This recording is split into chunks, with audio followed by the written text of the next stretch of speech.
found this video online and I thought it was quite amusing, so I'm going to show you the clip and make a few comments as we go.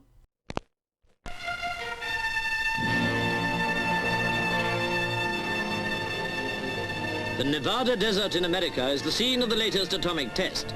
International observers come by invitation to join scientists, military and civil defense authorities making a study of the test.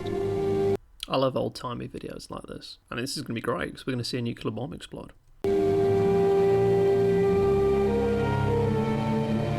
A whole town of specially chosen types of buildings with dummies inside them has been erected to study survival chances in an atomic explosion. Called Doomtown, the buildings and their contents will test the effect of the bomb at distances ranging from 1 to 2 miles.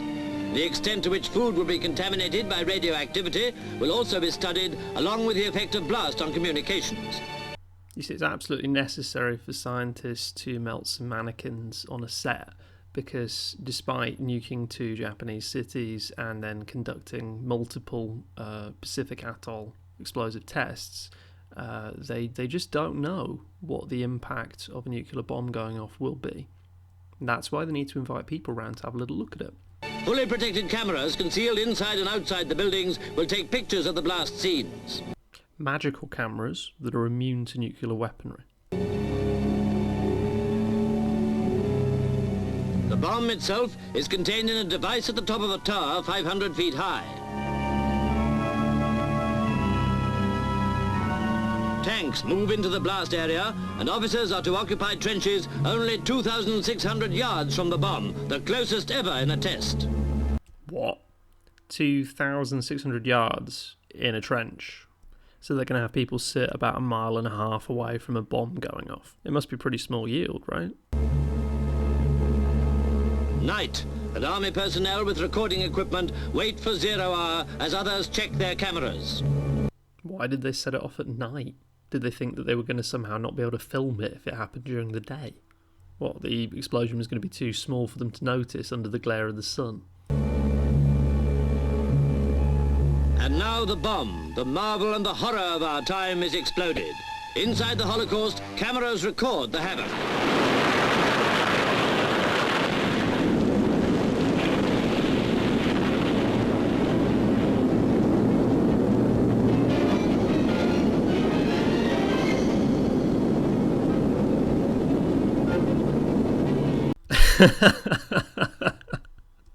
Oh my god, the shit they expect you to believe. So this is blatantly just a bunch of models on a set. These are little toy things like out of Thunderbirds or something. I mean, look at it. It's not. Where are the stars? It's not a real. They've literally just cut to like a prop being blown up by, I don't know, a big gust of air or something, or a very, very small scale explosion. How did anyone think that this was actually a real building being destroyed? And if we're seeing a fake building being destroyed, then what happened to the real building that everyone was looking at full of mannequins?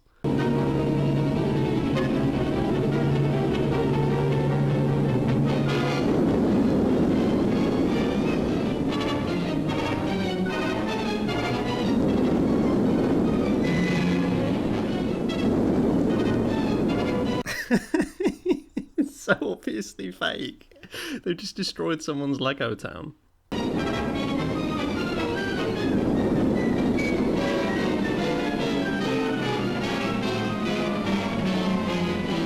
Okay, so here we see the fireball and the cloud. Some people, but not everyone, knows that you can get this kind of explosive cloud from any explosion as long as you have a sufficiently large explosion. But it doesn't need to be a special nuclear bomb, and it doesn't need to be a megaton or a kiloton warhead or something. You can get this kind of cloud just from detonating a large chunk of TNT, for example. It's also interesting that the explosion seems to be coming off the desert floor as opposed up that little spindly tower 500 feet in the air that the excited officers were pointing at earlier with their map.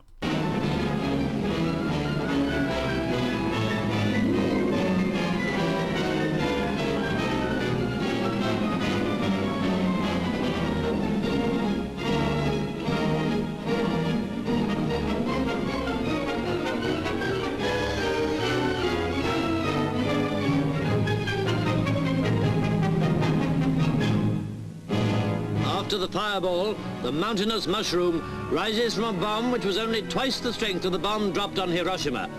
So they fucked up there. They shouldn't have said that, because they've said it's twice the strength of Hiroshima. So the gun-type uranium bomb, Little Boy, that was dropped on Hiroshima was a 15 kiloton warhead.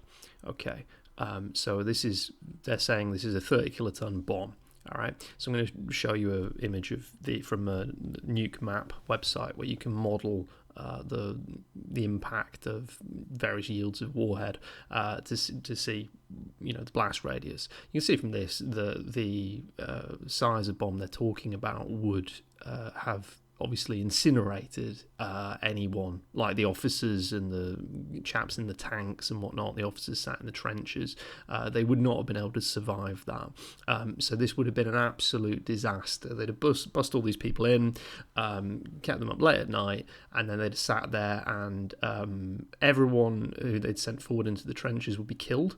And I don't know how far away they're supposed to be with their little binoculars and telescopes and things, but it's possible that they would all have been killed as well. So this is ridiculous what they're saying now. A fraction of the explosion a hydrogen bomb can produce.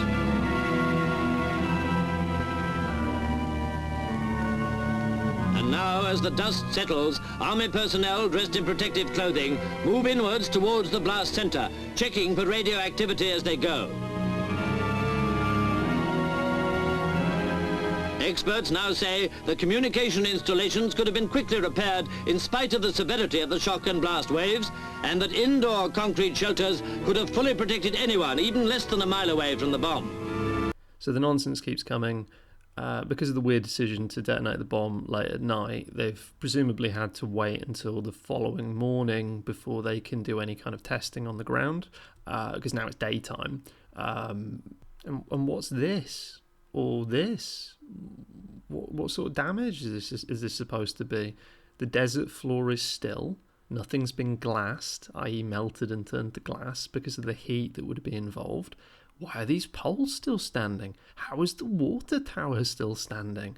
How is there clean, non-scorched rubble piled on top of a car? None of this looks like it's caused by a giant explosion. This looks like a set dressing. I also like how they're saying that you could repair the communications very quickly because conveniently all the the telephone poles and the cabling is still there somehow, despite the fact that in the stupid Lego Tonka toy video they showed us clearly everything was completely destroyed. Suddenly it's all there and standing amidst the desert sun. And yeah, apparently you can survive a 30 kiloton explosion by just simply being in a concrete bunker slightly underground. Who knew? I didn't know that it was so easy to get away from nuclear weapons like that.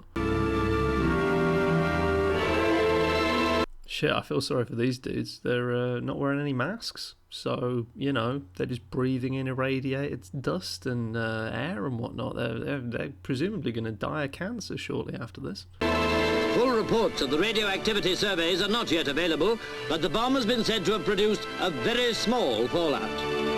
That's alright then. It's like one of those magical bombs that they dropped on Hiroshima and Nagasaki, where everything could regrow and you could have plant life and humans and whatnot pretty much immediately afterwards. There was no issues.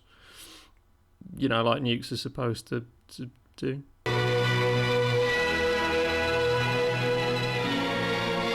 Flying glass and furnishings are proved the greatest hazard outside the immediate blast area.